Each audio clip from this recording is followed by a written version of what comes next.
Arrepiéntete, Arlequín. Dijo el señor Tic-Tac. De Arlan Ellison. Nunca falta quien pregunta de qué se trata. Para los que siempre necesitan preguntar, para aquellos a quienes siempre hay que decir las cosas con todas las letras, y que necesitan saber dónde posan los pies, va esto. La mayoría de los hombres sirve al Estado, no como hombres principalmente, sino como máquinas con sus cuerpos. Son el ejército en pie, las milicias, los celadores, los policías, las fuerzas de la ley. En muchos casos, no hay ningún ejercicio libre del juicio, o del sentido moral. Estos hombres se ponen al mismo nivel que la madera, la tierra y las piedras. ¿Acaso tal vez puedan fabricarse hombres de madera que sirvan a los mismos fines? No inspiran más respeto que un títere o que un trozo de tierra. Su valor es igual al de los perros o los caballos.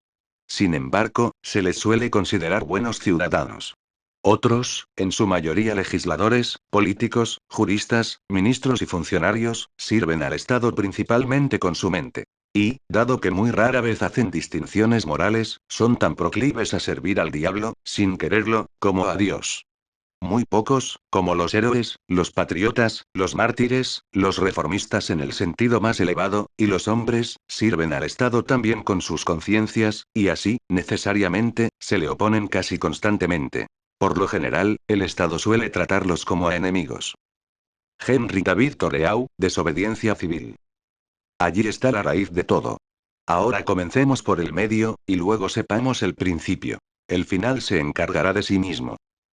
Pero debido a que el mundo era precisamente así, precisamente como dejaron que llegase a ser, durante meses sus actividades no atrajeron la atención de los que mantienen la maquinaria funcionando normalmente, de los que engrasaban con el mejor lubricante los resortes y muelles de la cultura. Solo cuando fue evidente que, de algún modo, vaya a saberse cómo, se había convertido en una celebridad, en una notoriedad, acaso en un héroe sujeto a quien la oficialidad inevitablemente persigue para un segmento emocionalmente perturbado de la población, solo entonces fueron a ver al señor Tic-Tac y a su maquinaria legal.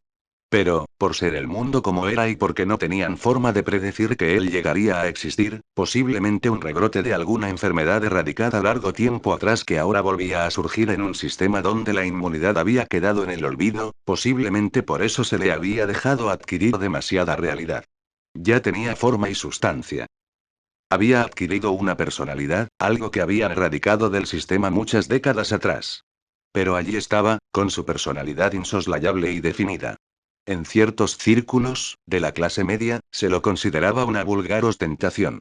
Un anarquista de mal gusto. Una vergüenza. En otros, solo había risillas los estratos donde el pensamiento se reducía a la forma y el ritual, a lo apropiado y conveniente. Pero más abajo, donde la gente pedía santos y pecadores, pan y circo, héroes y villanos, se lo consideraba un Bolívar, un Napoleón, un Robin Hood, un Dick Bonas de Ases, un Jesús, un Jomo Kenyatta. Y arriba, donde cada temblor y vibración amenaza con arrancar a los ricos, poderosos y nobles de sus mástiles, se lo veía como a un peligro, como a un hereje, un rebelde o una desgracia. Se lo conocía en el fondo, en el centro, pero las reacciones importantes se producían mucho más arriba, y por debajo. En la cúspide y en el extremo inferior. De modo que buscaron la carpeta con su expediente, su tarjeta de tiempo y su cardioplaca, y llevaron todo al despacho del señor Tic-Tac. El señor Tic-Tac muy por encima del 1,80 m, adusto, un hombre suave y satisfecho cuando las cosas sucedían a su tiempo. El señor Tic-Tac. Aún en los cubículos de la jerarquía, donde el temor se generaba pero pocas veces se sufría, lo llamaban el señor Tic-Tac. Pero nadie se lo decía ante la máscara. Uno no llama a un hombre con un mote aborrecido cuando, detrás de su máscara, ese hombre es capaz de revocar los minutos, las horas, los días y las noches, los años de su vida. En su presencia, había que llamarlo maestro custodio del tiempo. Así era más seguro. Aquí dice que es, observó el señor Tic-Tac con genuina suavidad, pero no quién es. Esta tarjeta de tiempo que tengo en la mano izquierda contiene un nombre, pero es el nombre de lo que es, no de quién es. La cardioplaca que sostengo en la derecha también contiene un nombre, pero solo de lo que es, no de quién es. Para poder efectuar la debida revocación, necesito saber quién es este que es. Y dijo a sus funcionarios, a los fisgones, a los delatores, a los soplones, a los espías, a los mirones. ¿Quién es este arlequín? Ya no hablaba con voz tan suave. Parecía el tic-tac de un reloj. Sin embargo, nunca le habían oído decir un discurso tan largo de un tirón. Ni los funcionarios, ni los fisgones, ni los delatores, ni los soplones, ni los espías. Los mirones no, porque casi nunca andaban por ahí y no sabían nada.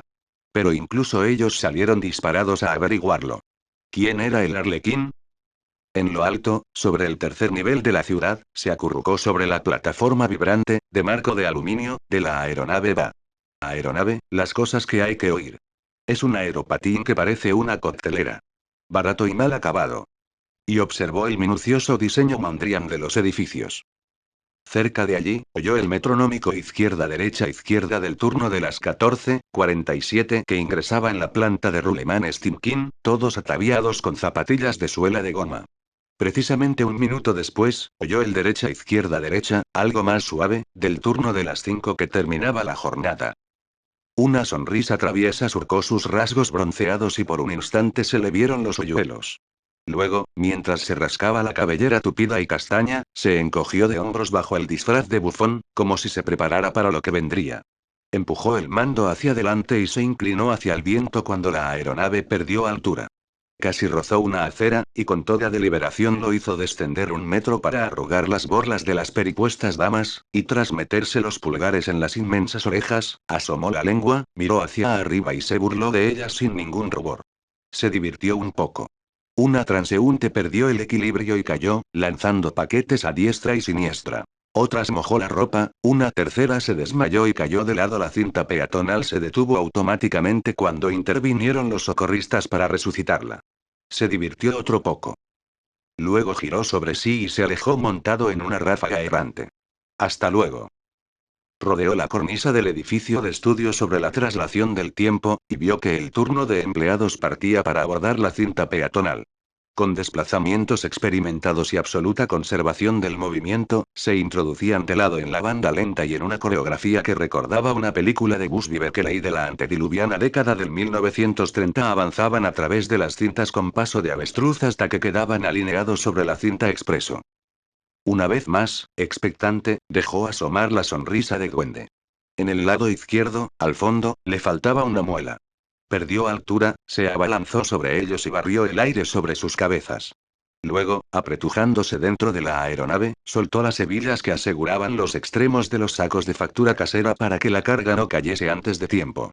A medida que las hebillas fueron abriéndose, mientras la aeronave pasaba sobre los obreros de la fábrica, $150.000 en pastillas de goma cayeron formando una cascada sobre la cinta expreso.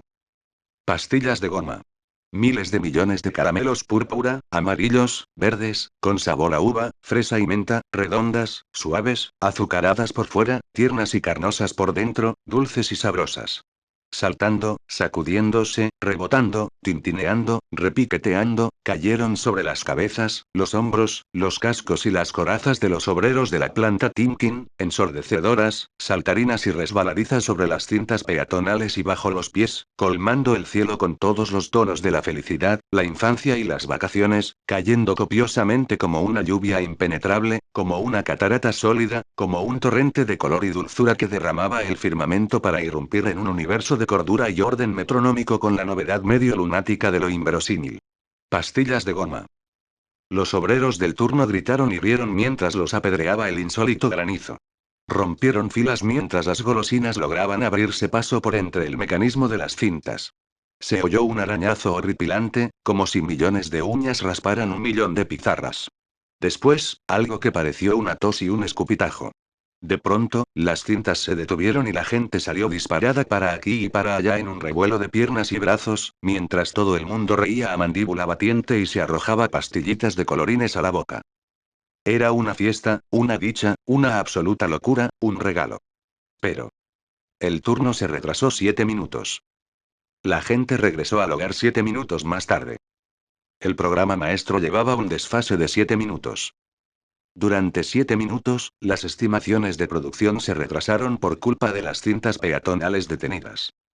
Él empujó la primera ficha de dominó de la hilera y, una tras otra, fueron cayendo las demás, chic, chic, chic. El sistema se alteró por valor de 7 minutos. Era una cuestión ínfima, apenas digna de mención, pero en una sociedad en que la única fuerza motriz era el orden, la unidad, la igualdad, la rapidez, la precisión de reloj, la atención al reloj, la veneración a los dioses que regían el paso del tiempo, fue un desastre de consideración. Así pues, le ordenaron que se presentara ante el señor Tic-Tac. La noticia fue transmitida por todos los canales de la red de comunicación. Se le ordenó que estuviese allí a las 7 en punto. Ellos esperaron y esperaron, pero él solo se presentó a las 10:30, hora en que se limitó a cantar una tonada sobre la luna en un sitio del que nadie había oído hablar, llamado Vermont, y volvió a desaparecer. Pero lo habían estado esperando desde las 7, y eso causó auténticos estragos en su programa. De modo que la pregunta siguió sin respuesta: ¿quién era el Arlequín? Pero lo que nadie preguntó, más importante aún que lo otro, fue cómo hemos llegado a esta situación, en que un bufón irresponsable y jocoso, de jerga y jerigonza, es capaz de perturbar toda nuestra vida económica y cultural con $150.000 de pastillas de goma. Pastillas de goma, por el amor de Dios. Pero si es una locura. ¿Dónde habrá conseguido el dinero para comprar $150.000 en pastillas de goma? Sabían que debía de haberle costado eso, pues un equipo de analistas de situación abandonaron cualquier otra tarea y corrieron a las cintas peatonales para recoger y contar los dulces, y para obtener evidencias, lo cual perturbó su propio programa y puso patas arriba toda su sección, al menos durante una jornada de trabajo. Pastillas de goma. Pastillas de goma. Un segundo del que hubo que dar cuenta. Hace 100 años que no se fabrican pastillas de goma. ¿Dónde las habrá conseguido? Esa es otra pregunta interesante. Aunque, con toda seguridad, la respuesta nunca os satisfará por completo. Pero, al fin y al cabo, ¿cuántas respuestas lo logran? Ya conocéis el medio. Aquí va el comienzo. Todo empezó así. Un dietario. Día por día, uno por página. 9. Abrir la correspondencia. 9:45 Cita con la comisión de planeamiento. 10:30 Analizar con JL los diagramas de progreso en la instalación. 11:45 Orar para que llueva. 12 Almuerzo. Etcétera, etcétera. Lo siento, señorita Grant, pero la hora para las entrevistas se fijó a las 14:30, y ya son casi las 5. Lamento que se haya retrasado, pero así son las reglas. Tendrá que esperar hasta el próximo año para poder presentar la solicitud de ingreso en este colegio. Etcétera, etcétera. El tren local de las 10:10 tiene paradas en Crestaven, Galesville, Tonawanda Junction, Selby y Farnhurst, pero no en Indiana City, Lucasville y Colton, salvo los domingos. El expreso de las 10:35 para en Galesville, Selby e Indiana City, salvo los domingos y feriados, días en los cuales para en. Etcétera, etcétera. No pude esperarte, Fred. Tenía que estar en casa de Pierre Cartain a las 15, y tú dijiste que nos encontraríamos bajo el reloj de la terminal a las 14:45. Como no estabas allí, me fui. Siempre llegas tarde, Fred. Si hubieras estado a la hora convenida, habríamos podido arreglar el asunto juntos, pero como no llegaste a tiempo, pues. Tuve que hacer el encargo solo a mi nombre. Etcétera, etcétera. Querido señor y señora Atterley, con referencia a la constante impuntualidad de su hijo Gerold, nos vemos en la obligación de expulsarlo de la escuela a menos que pueda instaurarse algún método más riguroso para asegurar que llegue a sus clases a la hora debida. Dado que es un estudiante ejemplar y que sus notas son altas, su constante alteración de los programas y horarios nos impide mantenerlo en un sistema donde los demás niños parecen capaces de llegar a donde deben con puntualidad, y etcétera, etcétera. No podrá votar si no se presenta a las 8:45. No me importa que el guión sea bueno. Lo necesito el jueves. Horario de salida 14. Ha llegado usted tarde. El empleo está ya ocupado. Lo siento. Se han descontado de su sueldo 20 minutos de tiempo perdido. Dios mío. Qué tarde se ha hecho, tengo que salir pitando. Etcétera. Etcétera. Etcétera. Etcétera, etcétera, etcétera, tic tac, hasta que llega el día en que el tiempo ya no está a nuestro servicio, sino que nosotros comenzamos a servir al tiempo, a ser esclavos de los horarios, pastores del paso del sol por el firmamento, sujetos a una vida tejida en torno de restricciones porque el sistema no funciona si no respetamos los programas como corresponde. Hasta que llegar tarde pasa a ser más que un pequeño inconveniente. Se convierte en un pecado. Luego, en un delito. Más tarde en un crimen que se castiga así. El 15 de julio del 2389 a las 00:00 horas, el Departamento del Maestro Custodio del Tiempo requerirá que todos los ciudadanos entreguen sus tarjetas de tiempo y cardioplacas para su procesamiento. Según el Estatuto 555-7, SGH, 999, que reglamenta la revocación de tiempo per cápita, todas las cardioplacas se ajustarán a cada titular, y, en realidad crearon un método para cercenar la extensión de vida de las personas. Si uno se retrasaba 10 minutos, perdía 10 minutos de vida. Una hora de retraso merecía idéntico lapso de revocación. Si alguien persistía en su impuntualidad, podía encontrarse con que, un domingo a la noche, llegaba una notificación del maestro custodio del tiempo en la que se le informaba que su tiempo había concluido, y que sería desactivado el lunes a las 12 del mediodía, y que tuviera a bien dejar en orden sus asuntos, caballero, dama o bisexual. Así se mantenía en funcionamiento el sistema mediante ese sencillo trámite científico que se apoyaba en procesos tecnológicos celosamente guardados por el departamento del maestro custodio del tiempo. Con ello bastaba. Después de todo, era un procedimiento patriótico. Había que cumplir los horarios. Después de todo, estábamos en guerra. ¿Pero acaso no se está siempre en guerra? ¡Qué desagradable! Exclamó el Arlequín cuando la bella Alice le mostró la lámina de Se Busca. Desagradable y muy poco probable. Después de todo, no estamos en la época del lejano oeste. ¿Una pancarta de Se Busca? No sé si te he dicho que hablas con demasiada inflexión, observó la bella Alice. Lo siento, respondió el Arlequín, humilde. No tienes por qué lamentarte. Te pasas el día diciendo lo siento. Ay, Everett, cargas con una culpa tan impresionante. Es una verdadera pena. Lo siento, repitió, y luego frunció los labios. Los hoyuelos asomaron fugazmente. No había querido decirlo. Debo volver a salir. Tengo algo que hacer. La bella Alice descargó el cuenco de café sobre el mostrador. Por amor de Dios, Everett. ¿No puedes quedarte en casa una sola noche? Siempre tienes que pasearte con ese espantoso traje de bufón, corriendo como un extraviado y ofuscando a la gente. Tengo que. Se detuvo y se acomodó el sombrero de payaso sobre la cabellera castaña con un tintineo de cascabeles. Se levantó, enjuagó el cuenco de café bajo el grifo rociador y lo puso un momento en el secador. Tengo que irme. La mujer no respondió. El fax ronroneaba. Fue hasta él, extrajo una hoja, la leyó y se la arrojó a través del mostrador. Se trata de ti. Como siempre. Eres ridículo. La leyó deprisa. Decía que el señor Tic-Tac trataba de localizarlo. No dejó que la noticia lo preocupara. Saldría una vez más, para llegar tarde nuevamente. Al llegar a la puerta buscó alguna línea de salida y se volvió hacia atrás con petulancia. Para que te enteres, tú también hablas con inflexión. La bella Alice alzó los ojos hacia el techo. Eres ridículo. El Arlequín partió y quiso cerrar de un portazo, pero la puerta se cerró por sus propios medios, suave y lentamente. Se oyó un débil toc-toc. La bella Alice se levantó con un exasperado suspiro y abrió la puerta. No se había ido. Regresaré a las 10:30, ¿está bien? Ella asomó su rostro desolado. ¿Por qué me dices estas cosas? ¿Por qué? Sabes que llegarás tarde. Lo sabes mejor que yo. Siempre te retrasas. ¿Qué necesidad tienes de decirme estas tonterías? Cerró la puerta. Al otro lado, el Arlequín asintió, tiene razón. Siempre tiene razón. Llegaré tarde. Siempre llego tarde. ¿Qué necesidad tengo de decirle estas tonterías? Se encogió de hombros y partió, para llegar tarde una vez más. Disparó los cohetes lanzahumos y dibujó en el firmamento. Exactamente a las 8 acudiré a la 1 convención anual de la Asociación Médica Internacional. Espero que podáis acompañarme.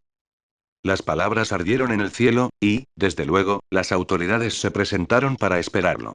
Supusieron, naturalmente, que llegaría tarde.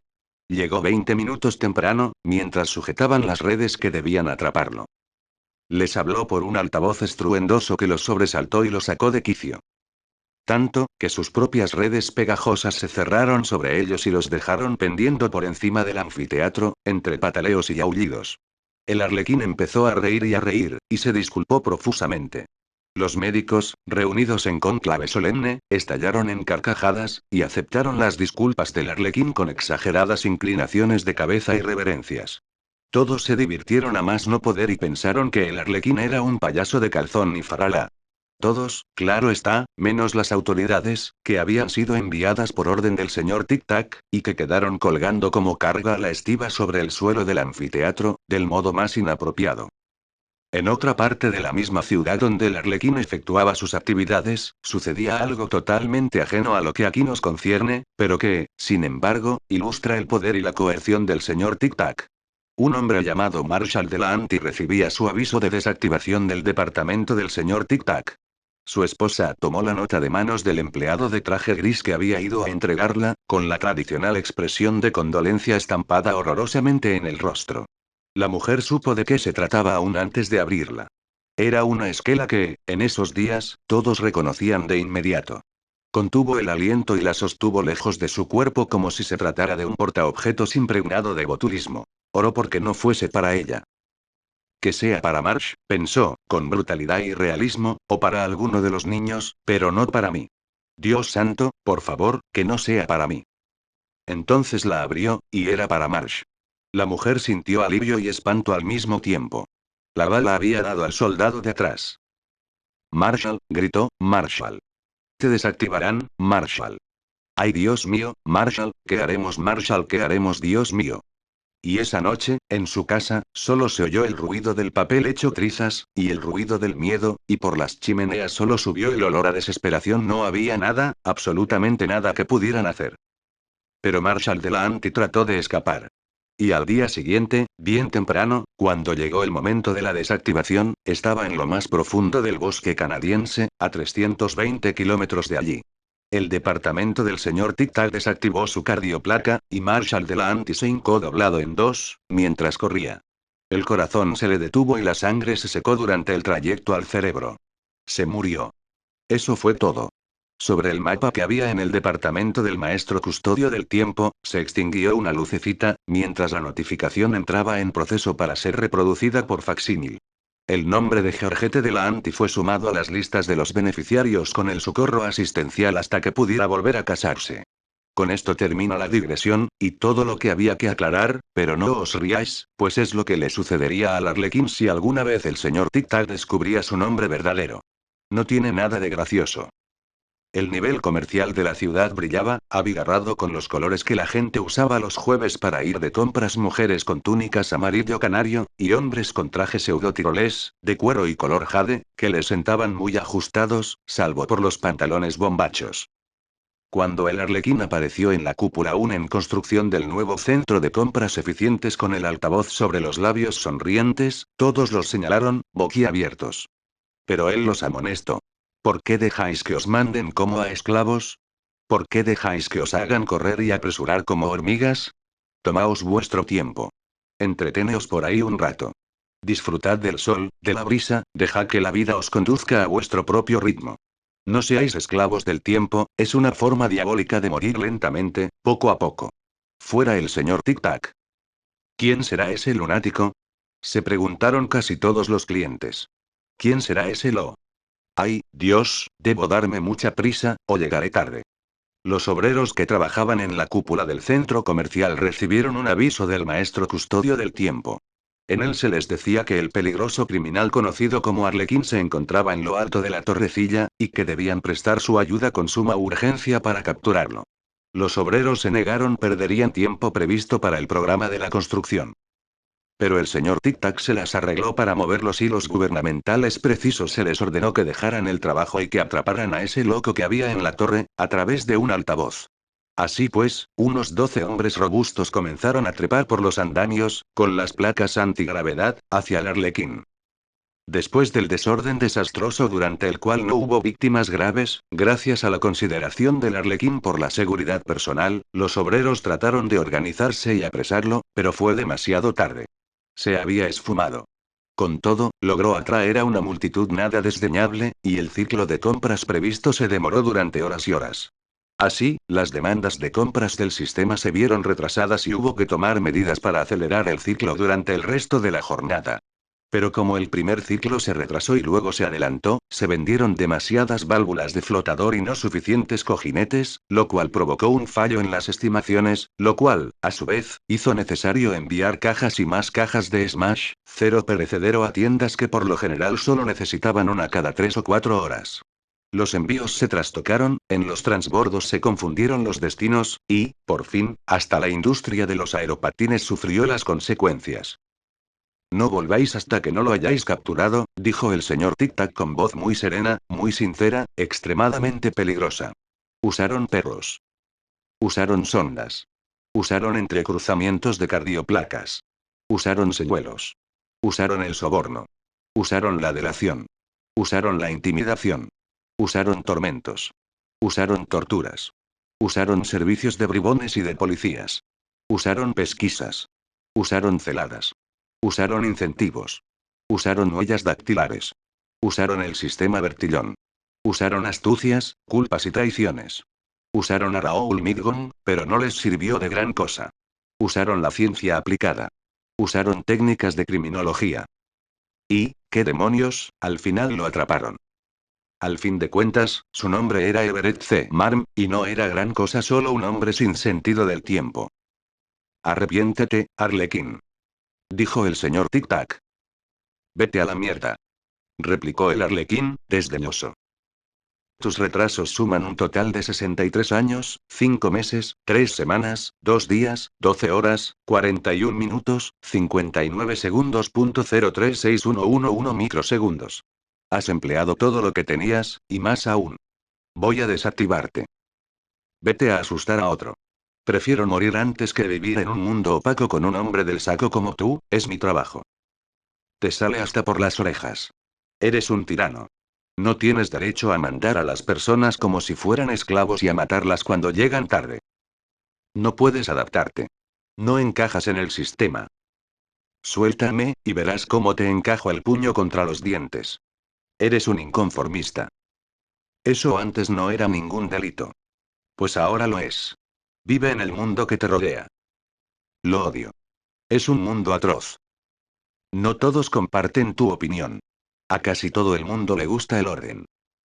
A mí, no. Y a casi toda la gente que conozco, tampoco. No es cierto.